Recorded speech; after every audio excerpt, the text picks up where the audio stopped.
Okay, hello everybody. So we're changing from our previous topic and we're moving back to the time of King David. And similar to the previous lecture, this will be divided into 3 lectures because, well, in the Israeli army, they say in the army, everything is divided into 3 except for the chicken, which is divided into 8. So we're going to be starting off with the early life of David, but also trying to understand who King David was, what historians, archaeologists have said about King David, and also have a chance to visit many of the locations that are mentioned. The first picture we see here is a phenomenal picture that comes from a 4th, 5th century synagogue found in Syria called Dora Europa, which had amazing mosaics. And this is the anointing of David, of course, as we spoke in previous lectures, the royal purple being anointed by Samuel. We'll be getting to that during today's lecture. So let's start. Did David actually exist? Because till not long ago, we're talking less than 30 years ago, there was a very prominent school of thought, which were known as the Copenhagen School, who denied David's existence. Here's a quote from Professor Thomas Thompson, who actually, this is an interview to the Daily Express. And he said this, dealing with a book he had written in 1992, and that's a very important year, which we'll find out in a minute why. And he says, "It is out of the question that Saul, David, and Solomon, as described as kings in the Bible, could have existed. I think the biblical accounts are wonderful stories invented at the time when Jerusalem was part of the Persian Empire in the 5th century. In other words, Professor Thompson is saying it's all fictitious. It's all a 5th century invention. If we want to start counting the actual history of the Jewish people, we have to have in the land of Israel, we have to move to the 5th century. And there's the war between those who are known as the minimalists. And here's another one of the minimalists, who's a person by the name of Professor Israel Finkelstein, who's a professor at Tel Aviv University.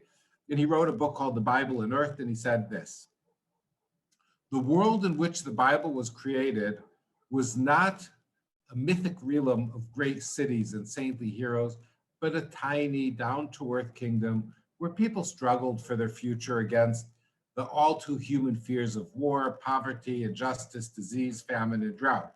The historical saga contained in the Bible, from Abraham's encounter with God and his journey to Canaan, and Moses' deliverance of the children of Israel from bondage, to the rise of the kingdoms of Israel and Judah, were not a miraculous revelation, but a brilliant product of the human imagination." So all the stories and everything we read were an imagination. Now, Professor Finkelstein is a brilliant archaeologist, but he is part of the minimalist school who says at best, well, he used to say at best, David probably didn't exist. And if he existed, he was a chieftain. He was like a Bedouin sheik at best. Then suddenly in 1993, in a place called Tel Dan, which is in the far northern part of Israel, where one of the 2 temples built by Jeroboam when the split between the kingdom of Israel and the kingdom of Judah took place, this stone we see in front of us was discovered. And if you look down over here, you'll see there's a whited out area. Well, that was done so we can see what it says. And this is more or less what it said. Again, since it was broken. It says, "And cut, my father went up, probably fighting against or at a location. And my father lay down. He went to his father's," in other words, he died. "And the kings of Israel penetrated into my father's land. And Hadad, me, myself, king, and Hadad went in front of me, and I departed from, and my kings, and I killed," here's the important thing, "2 powerful kings who harnessed 2,000 chariots and 2,000 horsemen.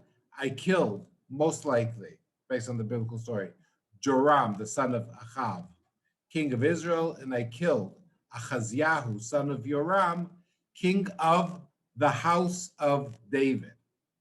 Now, this is dated these stories biblically take place in the mid-9th century BC. So we're talking about just over 100 years after the kingdom of David. And here we have an external mentioning of the house of David. In other words, those minimalists like Professor Thompson were wrong, beginning, middle, and end. They were wrong. Here we have a proof from outside of the Bible talking about the house of David, in other words, the kings who came from David. The original attempt by many of these minimalists was to say, because the word that is used here, house of David, or in Hebrew, or also in the ancient Semitic languages, was Beit David, the house, Beit David, King David. They were saying, no, no, no, this is a location. Why is a location? It's like Bethlehem, Beit Lechem, the house of bread. So there was a location called Beit David. Nowadays, everybody accepts that here we have an external mentioning of King David. Now, who's writing this? In 1 Kings chapter 19, we read, the Lord said to him, go back the way you came. We're talking about this, Elijah's being told this, and go to the desert of Damascus, where when you get there, anoint Hazael, king of Aram. And that's who's writing this. And then so in a way, he was anointed to punish Israel and Judah. But here we have an actual case. So the question of the existence of David is no longer a question. And this was discovered in 1993, a year after Professor Thompson wrote his book. So here's a classical example of publishing is important, but timing is not less important. And here we have our friend Hazael, an actual statue of him that was found, so we can get a general idea. Must have had some type of orthopedic problem because both of his feet were facing the same way, but that's a different issue. The Mesha stele, around the year 841 BCE, says this, and Mesha, king of Moab, was a sheep master and rendered unto the king of Israel 100,000 lambs and 100,000 rams with wool. And then in line 31 of the stele, we have the mentioning once again of the house of David. Here there's an argument, even though research that was just done not long ago, here you can see with special technology of ultra high, there's an amazing picture was taken here, and the person doing it, a French researcher, says beyond doubt it says the house of David. Once again, the minimalists are saying it says the house of Balak, which is also interesting because that's another biblical character we're talking about. But here we have another mentioning. So I would say the question of the existence of David has been ruled out. Now we have the discussion of what was David's kingdom like? Around 15 years ago, archaeological research was taking place in a place called Khirbat Kayafa. Khirbat Kayafa is the Arab name given to this location. Not exactly clear where that name comes from. It's in the area, more or less, not far from where Samson came from. And it's exactly where the battle between David and Goliath took place, according to the biblical story. Here we see a very impressive city that's been partially uncovered. You can see the walls or some of the houses that were along the wall of the city, very similar to the description in the book of Joshua of Rahab, telling the story of her house is in the wall of the city because she dwells in the wall, where you'd use part of the wall as the wall of the city. But here we have a monumental city. Joshua 15:35 tells about some of the locations that were captured by Joshua when he entered, and it's Yarmuth and Adulam and Sukkot and Azekah. And then it says, and Sha'araim and Adicham and Gedera and Gederotayim, 14 cities with their villages. Why did I mark Sha'araim specifically? Because today the theory is this is the city of Sha'araim. Sha'araim gets another mentioning with the battle between David and Goliath. After David defeats Goliath, and it tells us this, and the men of Israel and Judah arose and shouted and pursued the Philistines, until thou come to the valley and to the gates of Ekron, one of the Philistine cities, and they wounded of the Philistines fell down by the way to Sha'araim, even unto Gath and Ekron. Now, here we see an aerial picture of the area, Khirbat Kayafa, the city we were talking about. The battle between David and Goliath is told that the children of Israel and the Philistines stood. One stood on Tel Azekah, one stood on Sukkot, really not Tel Azekah, but Azekah and Sukkot. And the battle between David and Goliath took place somewhere in this vicinity. This is the Valley of Elah. Some of you who have visited Israel, your bus will stop around here. We'll let you off. You'll get off the bus, you'll walk into here, and you'll collect 5 stones in memory of David, the 5 stones David collected. Just a little anecdote you should know, those are stones. You should send a thank you note to the Israel Ministry of Tourism, because Israel brings truckloads of stones and dump them here because 2,000 years of pilgrims have collected most of the stones that are here. But here's Khirbat Kayafa. Now, why do we say this is the town of Sha'araim, as it's mentioned in the Bible? So here we see a major, powerful city, which means that it could not have been controlled by a small, weak, meaningless kingdom. It needed to have had to build such a city. And now we know that this was a Jewish city. Most archaeologists will agree that it was a Judean city. There's some that'll say it was an Israelite city, but how do we know that? 2 basic reasons. The number 1 reason is when you find a city that have no pig bones in it, that means they were Jews, because Jews would not eat pigs. They were the only ones who wouldn't eat pigs in the area. So, and animal bones survived. So all the animal bones, and tens of thousands of animal bones found here, all of them were of permissible or kosher animals. And this here in the center, the archaeologist, Professor Gerfinkel, who dug here, claims this might have been one of King David's palaces. It's since been dug up much more. But the important thing here is there are 2 gates to this city. Now, well, when we talk about Jerusalem in a few minutes, we'll understand every city in those days would have 1 gate. And that would be to enable defending the city. You would build the gate always in the weakest location of the city. And that's where you would build it up and have your gate. This is the only city found in Israel to have had 2 gates. In Hebrew, the word for a gate is a sha'ar. 2 gates, sha'araim, a city that has 2 gates. So that's why this would be said. This city dates back to the time of King David. The carbon-14 tests on olive pits, date pits, bones, etc. that were done here take us exactly to that time. And one of the most amazing finds that was found here is a small model of the first temple built by King Solomon, as you can see with these bars going over the top, as is described, and the inner elements of the walls is identical to temples found in the same period in other areas.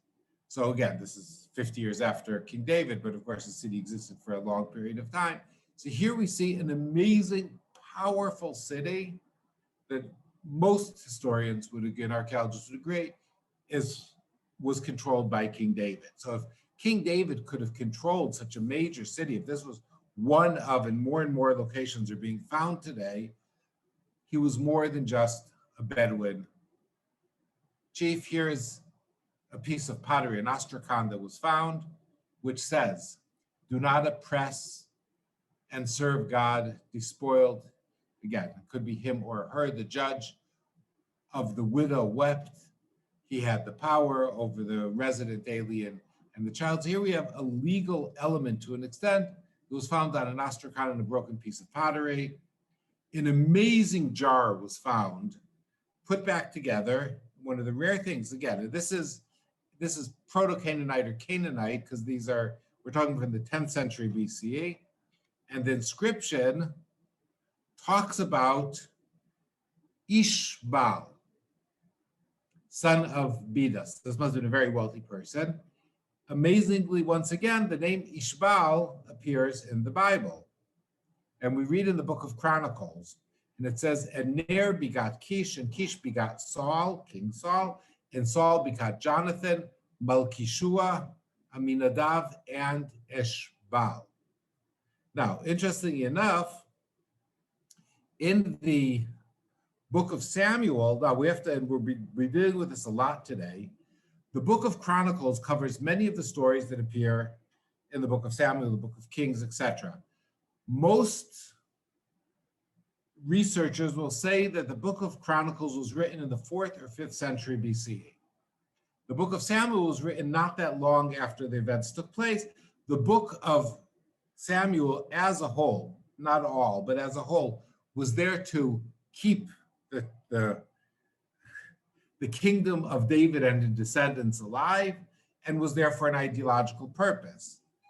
At the same time, the book of Chronicles was there to give a theological perspective. The book of Samuel tells the same story and says, and they brought the head of Ishbosheth unto David to Hebron, and said to the king, behold the head of Ishbosheth, the son of Saul. Ishbosheth is the name of Ishbal in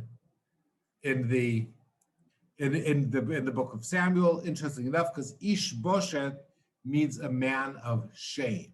And many times names are changed in order to get a message across. So here we have a name which appears only in this period of time, found in Chirbat Kayafa. Let's go over to Jerusalem. And it's very important because the archaeologists who had researched King David's palace that we'll be talking about right now just passed away 3 days ago. Professor Eilat Mazar, who set out, and we'll hear a short testimony about how she got her message across, to find King David's palace. And we read, and Hiram, king of Tyre, sent messengers to David, and cedar trees, and carpenters, and masons, and they built David a house. They built his palace. Now, keep in mind, unlike Solomon, David was not a builder. This is the only major building that we know that King David built. He was a warrior to an extent, but less of a builder.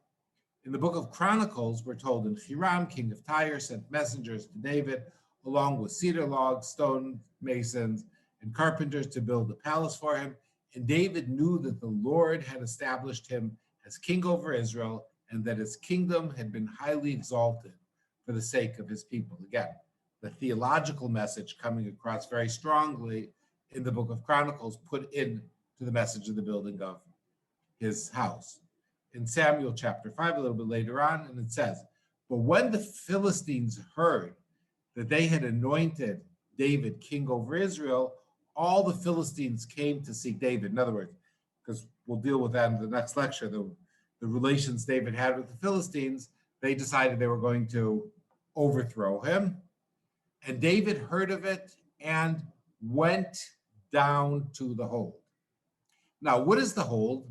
Once again, we mentioned that every city, let's go back so we can get a slight view, and then we'll see this is the city of David from the time of David, David's palace, and the hold. Now, later on, where the temple would be built up here. Now, this is the stronghold, the fortress of the city. David built his palace outside, but of course surrounded it with very thick and strong wall. But for the additional protection, and the verse specifically says, went down. So if this is the city of David, that means his palace was north of the city. And then we're saying the Philistines also came and spread themselves in the valley of Rephaim. So here we have an attempted drawing of King David looking down onto the city where he ruled. This stone is an amazing stone. Many of these were found. They're known as Proto-Ionic pillar tops, which were used originally anywhere we find these within Israel. They're dated at the time of King David or King Solomon. But they're also known as Phoenician pillar tops. So here we get a direct link between the story of the story of Hiram helping King David build his palace. Here we have pure Phoenician masonry from Hiram. Now, here is a short film that takes place within King David's palace. 2005. Whoops. Now, just one thing before we see it, you can see the floor here. This, of course, is the only floor that was found in the whole city of David, which had like a plastered floor, that it wasn't dirt. So in other words, in those days, that was a nice, long before mosaics were used. 2005. Where I'm standing right now is underground. Our visitor center was directly above my head.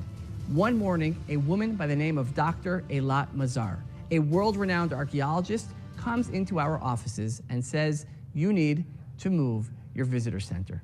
We ask her why. She says, "Beneath your feet, you will find the palace of King David." Now, it's one of those awkward moments. What do you say to that? So we said, "Dr. Mazar, people have been digging in the city of David for nearly the last 150 years. No one's ever said that before.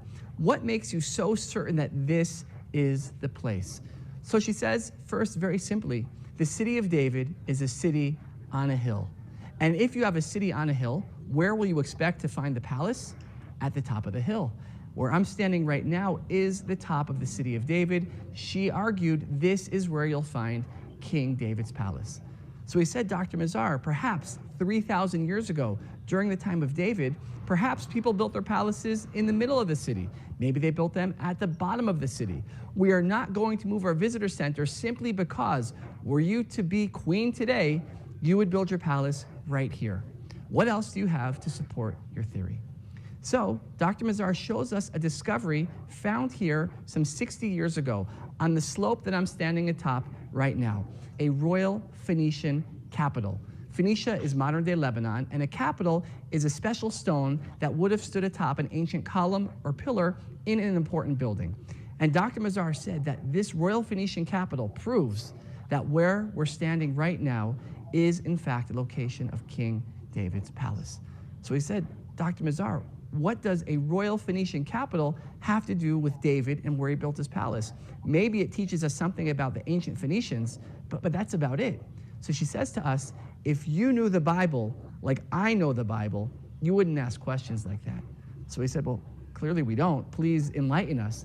And she said, if you open up to the second book of Samuel, chapter 5, verse 11, King David has somehow managed to do the impossible. He has managed to conquer a city that the Bible tells us in the book of Joshua, in the book of Judges, in the book of Samuel, no one can conquer this hilltop until King David comes along. Exactly how David conquers this hilltop, how he makes Jerusalem the capital of Israel for these last 3,000 years, well, for that, you're going to have to come on an actual tour of the city of David. But Dr. Mazar says that if you continue in the story after King David conquers Jerusalem and makes Jerusalem his capital, what does it say next? That King David reached out to his neighbors in the north, the Phoenicians. And it says, King Hiram of Tyre sent envoys to David with cedar logs, carpenters, and stonemasons, and they built a... Now, the building that was built by King David, the walls there reach the width at sometimes of over 6-7 meters. They're monumental. And most likely, and nowadays almost everybody agrees, only a king would build such a building. But a major building, so if we have such a major building, then David's kingdom was much more than a little tribe. Now that we've covered that, let's start getting to know David as the Bible tells us. The first time we come across David is in Samuel 16, which is very interesting. David is still a lad before any encounter with anybody or anything. We read in Samuel 16:1, it says, "The Lord said to Samuel, how long will you mourn for Saul?" Because that's after God has already removed his anointing or removed his support of King Saul. "Since I have rejected him as king over Israel, fill your horn with oil. We talked about this in previous lectures. In other words, go anoint. I am sending you to Jesse of Bethlehem. Now, that's a bad translation because the Hebrew is Beit Halachmi. In other words, the person from Bethlehem, and many, many names you have come across have been given to somebody based on the location they were from. Judas Iscariot, Ish Krayot, the man who came from the Krayotan area that's mentioned. Mary Magdalena, which her name was Miriam HaMigdalit, she came from Migdal. So Yishai, Jesse, the Hebrew's name was Yishai. Beit Halachmi, the person who dwells in Bethlehem, and that repeats Elijah the Tishbi, because he came from the village of Tishbi. I have chosen one of his sons to be king. When they arrived, Samuel saw Eliav and thought, surely the Lord's anointed stands here before the Lord. Why? But the Lord said to Samuel, do not consider his appearance or his height, for I have rejected him. Now, that's a difficult line, because rejected him, well, if I was God, I would have said I didn't choose him, but there's a strong message here because later on Eliav challenges David many times. The Lord does not look at things people look at, but look at the outward appearance, but the Lord looks at the heart, which is a very strong statement. Then Jesse called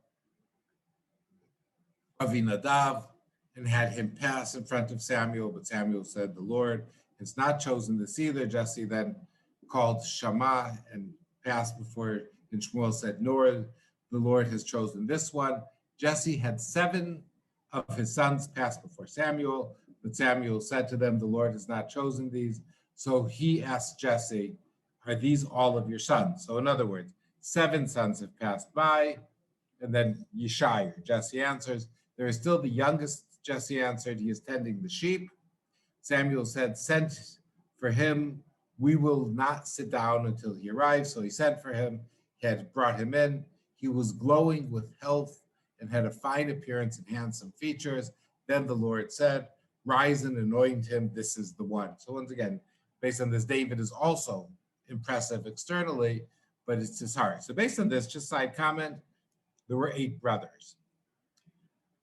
So Samuel took the horn of oil and anointed him. Again, anointed Mashiach. That's where the term Messiah comes from. He poured oil onto him in the presence of his brothers. And from that day on, the Spirit of the Lord came powerfully unto David. Samuel went to the Ramah. This is long before King David becomes king.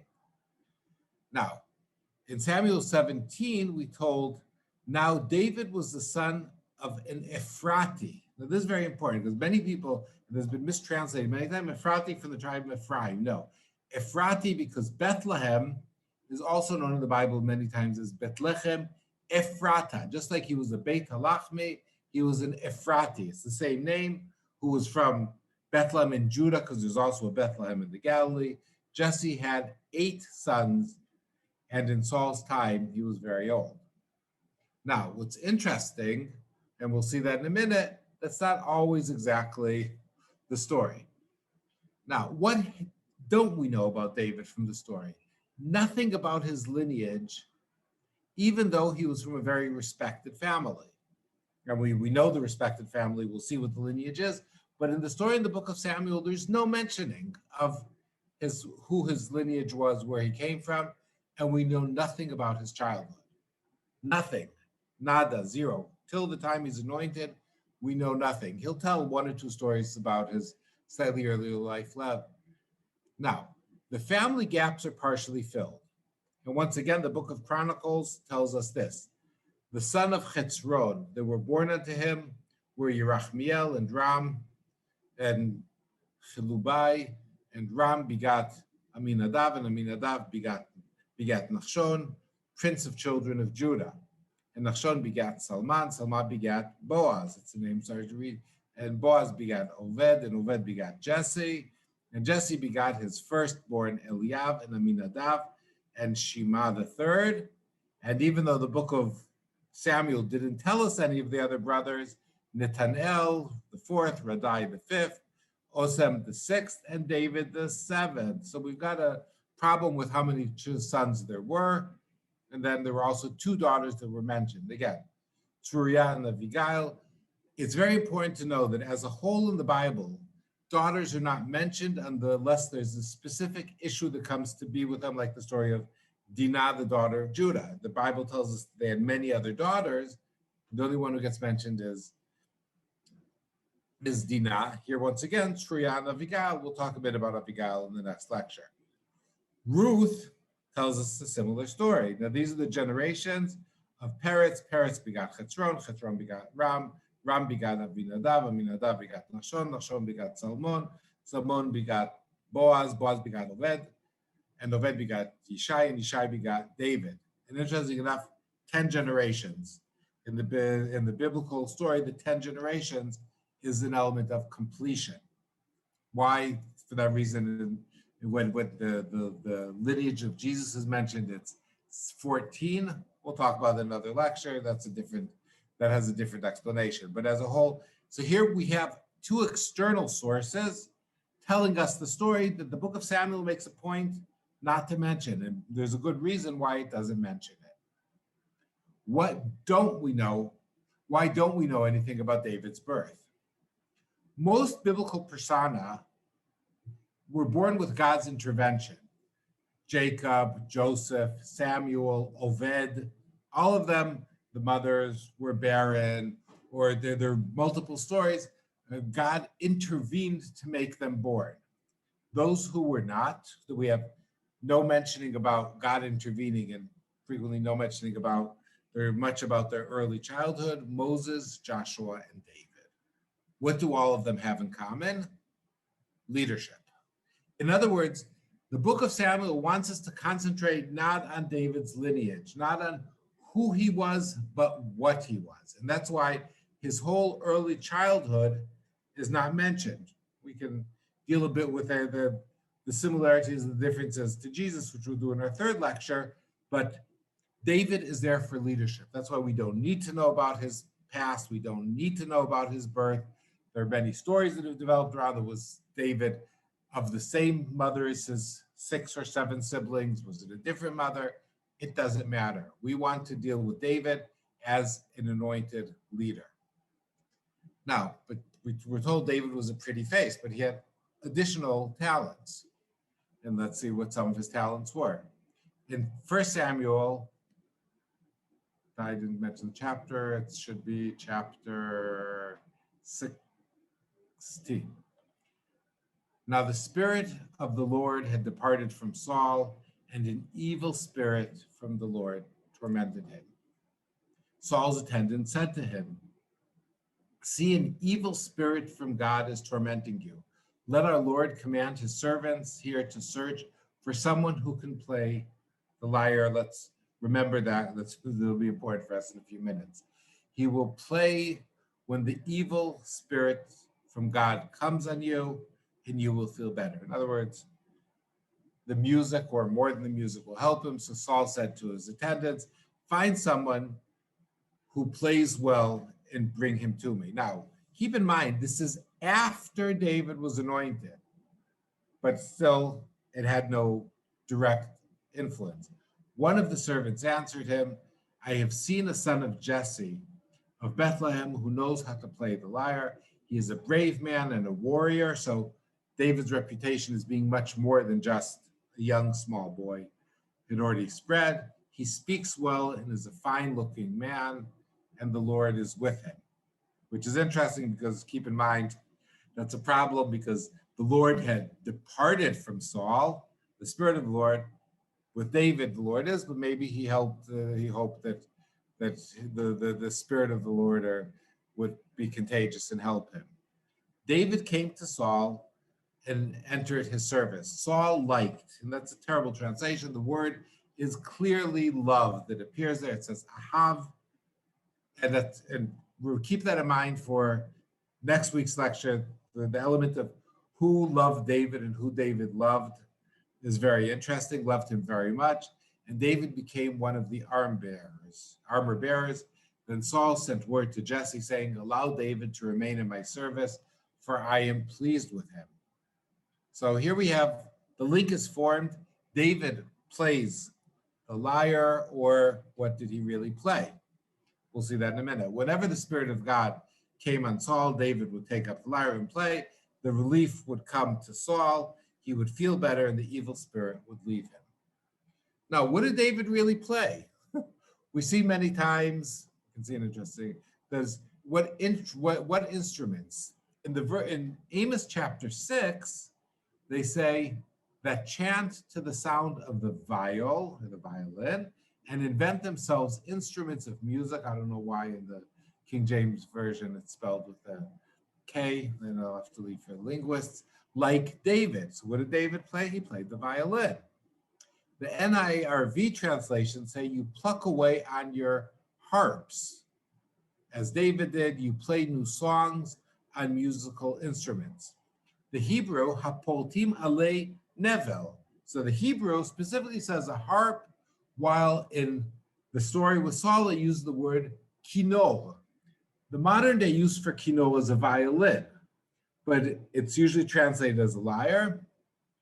Psalms 81 says, sing aloud unto God our strength, make a joyful noise unto the God of Egypt. Now, take a psalm and bring hither a timbrel and the pleasant harp with the psaltery. So, singing goes along with playing musical instruments. So most likely, let the music begin, play the tambourines, play sweet music on harps and lyres. That's the translation, which is much more accurate to Psalms. So you sing, and what do you play? The two instruments, one that we're told in Amos David played, one we're told in Samuel David played. Now, this is just a wonderful little piece of trivia.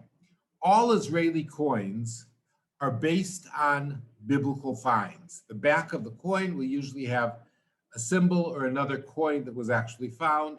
And here the half shekel, which again also commemorates to an extent the half shekel that was brought into the temple, has a harp that was found. And here you can see an illustration of a bula, of a stamp that was found with the heart that it was designed after. One small problem, this is now beyond doubt counterfeit. It's a modern day forgery. So the archaeologists dealing and working with this made a big mistake. So we have the coin isn't forged, but the harp that it's designed after actually is. This is more what it would look like from a beautiful piece of Greek pottery that was found. Here you can see the lyre being played. And here we see the Sea of Galilee. Why does the Sea of Galilee come up? Because in the book of Samuel, we're told that David played the kinnor. The name of the Sea of Galilee in Hebrew and in the Bible many times is the Kinneret, from the same root. Where did the name of the Sea of Galilee come from? It came from the lyre, or the kinnor that is mentioned. So the shape, we can get an idea of what the shape looked like based on the name that the Sea of Galilee, the Sea of Gennesaret, is named after. In other words, the Kinneret. So here we can get an idea of both where the name came from and what it actually looked like. Psalms 151. Now, Psalms 151 is a very interesting Psalms, and it tells us this. I was young among my brothers and the youngest in my father's house. I tended my father's sheep. My hands made a harp. So here we already go a little bit farther about getting to know about David. Not only did he play it, my fingers fashioned the lyre. So here we have David dealt with both of them, but he not only played them, he also actually manufactured them. And who will tell my Lord? The Lord himself. It is he who hears. It is he who sent his messenger and took me from my father's sheep and anointed me with his anointing oil. My brothers were handsome and tall, as we are told, but the Lord was not pleased with them. I went to meet the Philistines and he cursed me by his idols, but I drew my sword and I beheaded him and took away disgrace from the people of Israel. So once again, David telling his story in the Psalm of both his being chosen, his musical background, and of course his defeat of Goliath. Psalms 151 was found twice in Qumran in the Dead Sea, and it has a slightly different version, which is very interesting. It says, Hallelujah, a psalm of David, son of Yishai. So here it actually tells us, as it makes a point telling us who wrote this.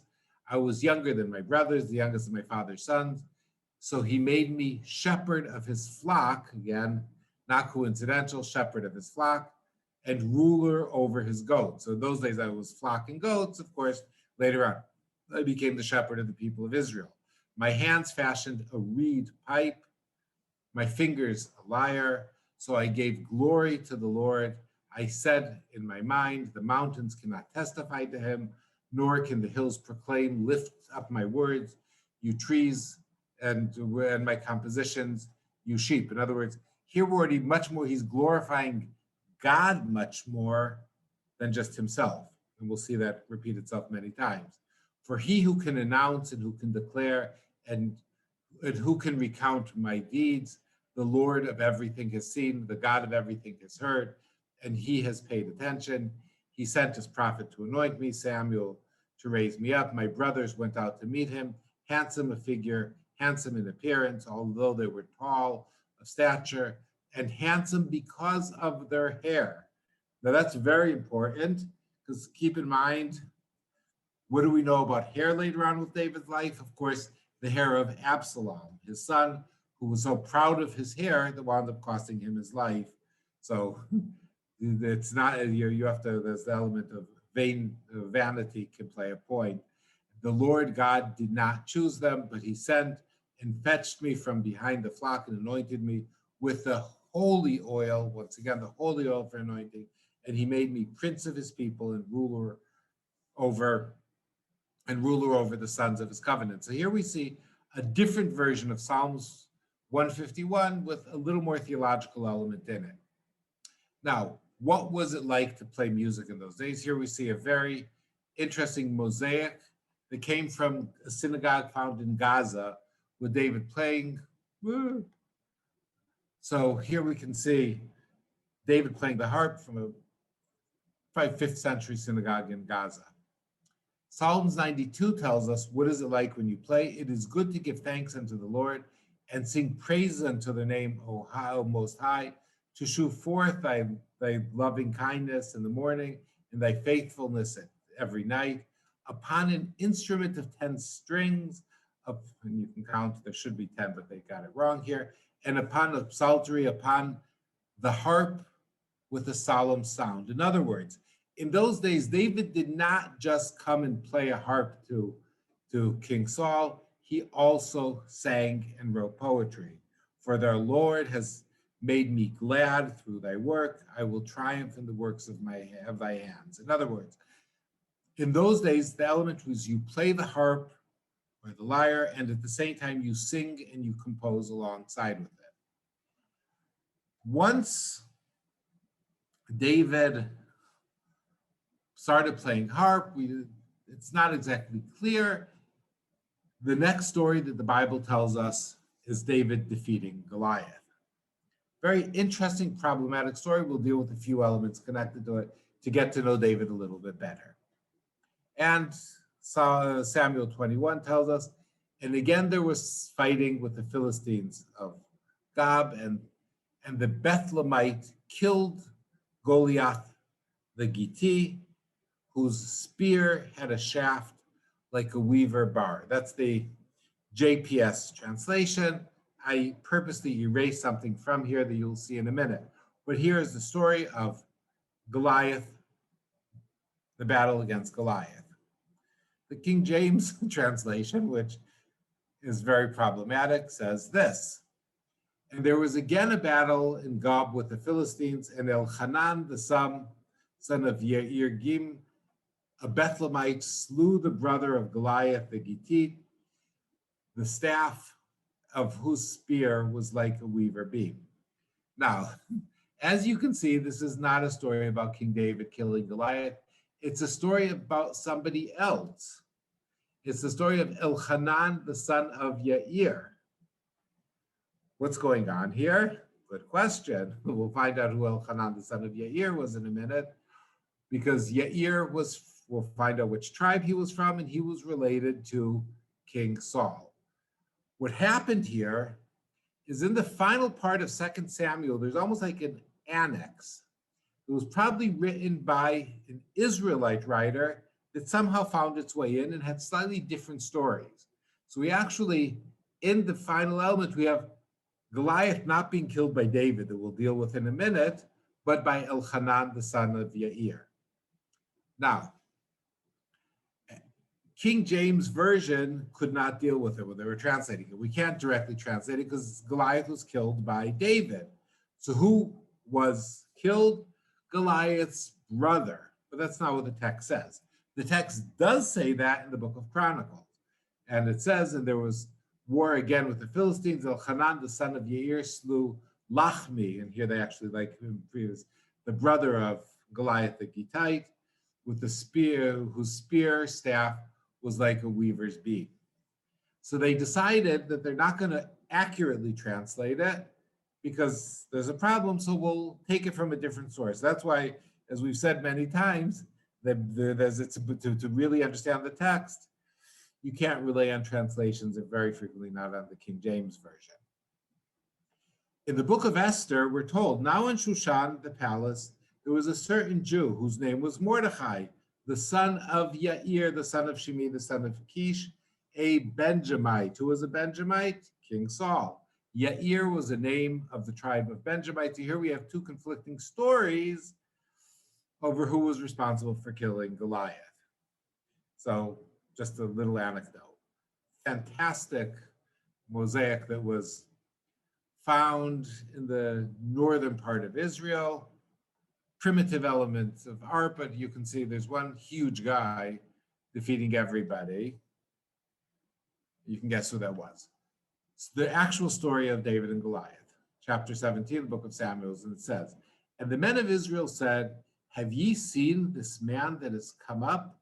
Surely to defy Israel is he come up, and it shall be that the man who killeth him, the king will enrich him with great riches, and will give him his daughter, and make his father's house free in Israel.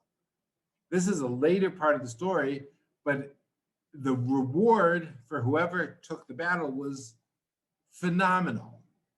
So what led David to do it? Well, see, David said, and David spake to the man that stood by him, saying, what shall be done to the man that killeth the Philistine and taketh away the reproach from Israel? For who is the uncircumcised Philistine that he should defy the armies of the living God? So David was a devout believer in God, but he also, to an extent, was interested in the potential award.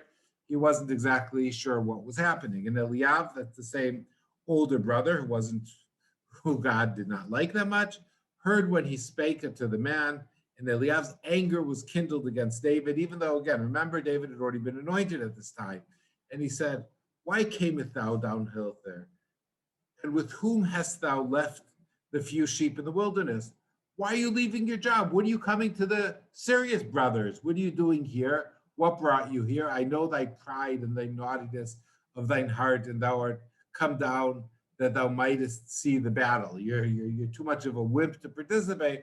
What are you doing here? And David said, what have I done? Is there not a cause? The story, and we'll deal with this a lot in the next lecture, we see a direct connection between Joseph and David. Because then Israel said unto Joseph, do not thy brethren feed the flock at Shechem? Come and I will see thee unto them. And he said to him, here I am. David went to see Joseph went to see what's happening with his brothers, just like David went to see what's happening with his brothers. And in both cases, the brothers were not especially happy. Let's go back to the beginning of the story. And there went out a champion out of the camp of the Philistines named Goliath of Gath, whose height was 6 cubits and a span. That's their arguments with the height was. Most people would say he was around 6'9", which in those days was humongous because the average person was under 5 feet. And he had a helmet of brass unto his head, and he was armed with a coat of mail, and the weight of his coat was 5,000 shekels of brass. He was a humongous individual. And he had greaves of brass on his legs and the target of brass between his shoulders. And the staff, and what did he have? And the staff of his spear was like a weaver's beam, just like we're told about his brother or him. And his spearhead weighed 600 shekels of iron, and one bearing the shield went before him. And then we skip a few verses, and the Philistine said, I defy the armies of Israel this day. Give me a man that we may fight together. And it's a strange thing. What do you mean? I will fight against him, and that's how we'll solve the problem. When he says, I defy the armies of Israel, later we'll jump towards the end of the story for 1 second, because there we read, then said David to the Philistine, thou comest to me with a sword and with a spear and with a mighty shield. So now we know what he had, a sword, a spear, a mighty shield. But I cometh today in the name of the Lord of hosts, the God of the armies of Israel. You defy the armies of Israel. When you're saying you're defining the armies of Israel, you are defying God. And that's whose name I came in. Now, the element of send me somebody who will fight against me doesn't make much sense. But lo and behold, in 2 Samuel, we hear the conflict between Saul, the commanders of Ner, the commander of Saul's troops, and Joab, the commander of David's troop, and Joab, the son of Truiah, and the servants of David went out and met together in the pool of Givon, and they sat down, the one on one side of the pool and the other on the other side of the pool. And Avner said to Joab, let the young men now arise and play before us.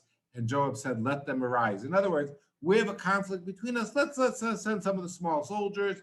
Whoever wins, that side is victorious. The idea of not sending massive troops, but to have a battle one-on-one, and whoever wins, maybe because they believed that there was a godly intervention, existed in those days, not just in the battles of Israel, but altogether. So the concept of such a battle was an accepted one. And David said to Saul, let no man's heart fail because of him. Thy servant will go and fight with the Philistines. Here David comes. Now, what's interesting, we'll see it later, just as a side comment, the funny thing is, didn't Saul recognize David? And the answer is no. He said, who is this dude? Who is this guy coming forward? He didn't recognize his voice, which is a problem. I don't have an answer for that, but just as a side comment. And Saul said to David, thou art not able to go against the Philistine to fight with him, for thou art but a youth, and he is a man of war from his youth. And the term Na'ar, a young lad, a youth, appears many times with David and is played with many times. Again, we'll deal with that in the next lectures. And David said unto Saul, thy servant kept his father's sheep, and there came a lion and a bear and took a lamb out of the flock. And I went out after him and smote him and delivered it out of his mouth. And when he arose against me, I caught him by the beard and smote him and slew him. Now, if you remember, the other person who defeated lions and bears was Samson. So just as an interesting comment, thy servant slew with both the lion and the bear, and this uncircumcised Philistine shall be one of them, seeing he hath defied the armies of the living God. So David tells, I can take the fight. David said, moreover, now that's interesting. The first element, like we saw in the book of Psalms, first Psalms 151, David was busy praising himself. Now suddenly David stops and says, well, I praise myself, but let's make things clear. Now, is this a later addition to make David seem more God-fearing? Maybe, or we're getting two sides of David. David said, moreover, the Lord that delivered me out of the paw of the lion. It wasn't that I was the great hero. I did it. And out of the paw of the bear, he will deliver me out of the hand of the Philistine. And Saul said unto David, go and the Lord will be with you. Now, Saul should have already known that the Lord was with David, because that's what he was told when he came to play to him. but the text mentions that, so there'll be no doubt of the connection between the two stories. And he took a staff in his hand, and he chose 5 smooth stones out of the brook and put them in a shepherd's bag, which he had even in the script, and his sling was in his hand, and he drew near to the Philistine. Now, a few little elements about this. One, you can see we skipped a few verses. That's David trying on the armor that he says, this doesn't work. I'm not going to go to battle against him one-on-one as would be expected. 2, in the Jewish sources, many times the question is, what is the extent of David's belief in God having him win the battle? Because if David had total belief that God would make him victorious, why take 5 stones? You need just 1. But again, in the Jewish tradition, you trust in God, but if you don't trust in yourself alongside God, it won't work. God will help those who will help themselves. So just in case, it's always good to have more than 1 rock. And when the Philistine looked about and saw David, he disdained him, for he was but a youth, a ruby and of fair countenance. Now, just as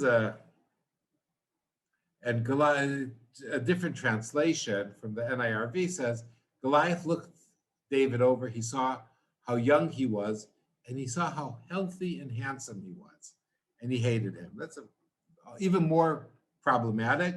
The term that's used in Hebrew is admoni. He was red. That's why when you see David described in or drawn in the art, usually he will have red hair. That's from the Hebrew admoni. Now, Esau, it says admoni kuloka deret se'ar. He had red hair. Here it says just he was red hairs, but based on it saying he was red, we'll see what he might have looked like. And the Philistine said unto David, am I a dog that thou comest to me with staves? Now, very interesting, he says staves, because David had only 1 stave. And here there's a whole theory about who Goliath might have been. Did he suffer from a disease called giantitis that will cause him to have problem with his eyesight, as many people who have that? Was he seeing things doubled? There's a story about him being led there. So, because people with giantitis also suffer from different elements, but he was huge, and maybe he wasn't seeing things totally clearly. And the Philistine cursed David by his gods. Now, this is what we might think a redhead or admoni would look like. In reality, it's more like this. No offense to the royalists amongst you. Because what it means is, as the King James Version, he was ruby-cheeked. He was young, which is usually a sign of health. He had ruby cheeks, not red hair. Unfortunately, the translations over the year took the redness, as it says in the Bible, to mean to have red hair. That is most likely not the case, but he had ruby cheeks. David saith to Goliath, you are coming to fight against me with a sword, a spear, and a javelin, but I am coming against you in the name of the Lord who rules all. He is the God of the armies of Israel. He is the one you have dared to fight against. So here we're already a totally pious theological David. The day the Lord will give me the victory over you, I'll strike you down. I'll cut your head off. The day I'll feed the bodies of the Philistine army to the birds and the wild animals. So he says, what am I? You're a dog. He says, no, but you'll be fed to the dogs in a way. And the element of dog and Izeva later on plays a part, but we're not going to get into that today. This day I'll feed the bodies of the Philistine army to the birds and the wild animals. Then the whole world will know there is a God in Israel. In other words, David is now taking the mission. God is with him. His mission is to share God's presence in the world. The Lord doesn't rescue people by using the sword or a spear, and the famous verse, not by strength and not by power, but by the Spirit of the Lord. And everyone here will know it. The battle belongs to the Lord. He will hand all of you over to us. Now, let's take a look at what David used. This is interesting because here we see a very short film.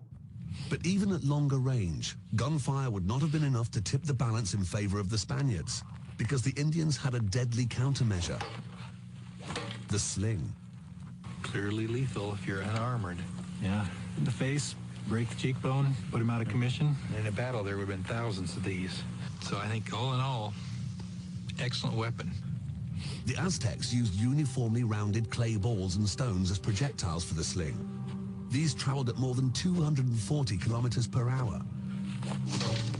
Their consistent size and weight made them accurate and deadly. Take a look at this. It's a very simple technology. A string sling made out of maguey fibers, several simple knots is the only construction. This replica was made in about 30 minutes, start to finish. And anyone could make this. It was a simple knot, simple technology, but you see how terribly lethal it was. The simplicity of these weapons gave the Indians a considerable advantage. Now, an interesting military element that I'll conclude today's talk with is we look at the whole battle between David and Goliath wrong.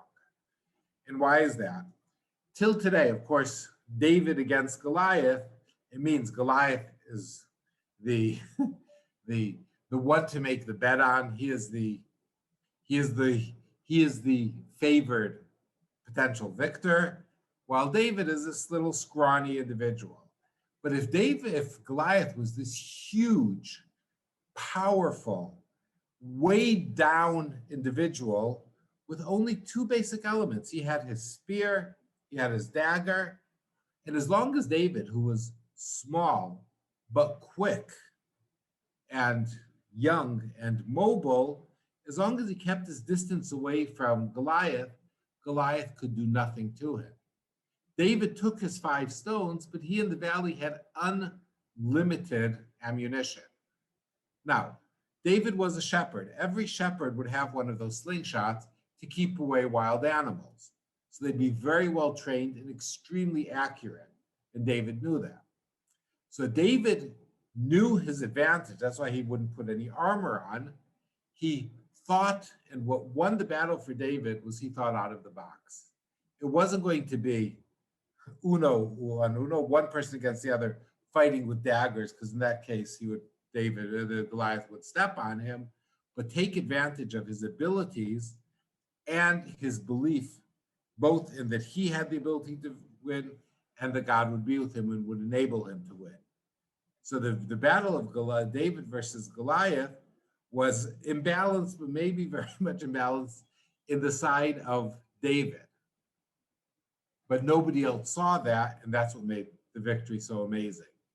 So here we see, and once David defeats Goliath, his path to leadership comes to be, in addition to his receiving the award of Saul's daughter and a lot of wealth.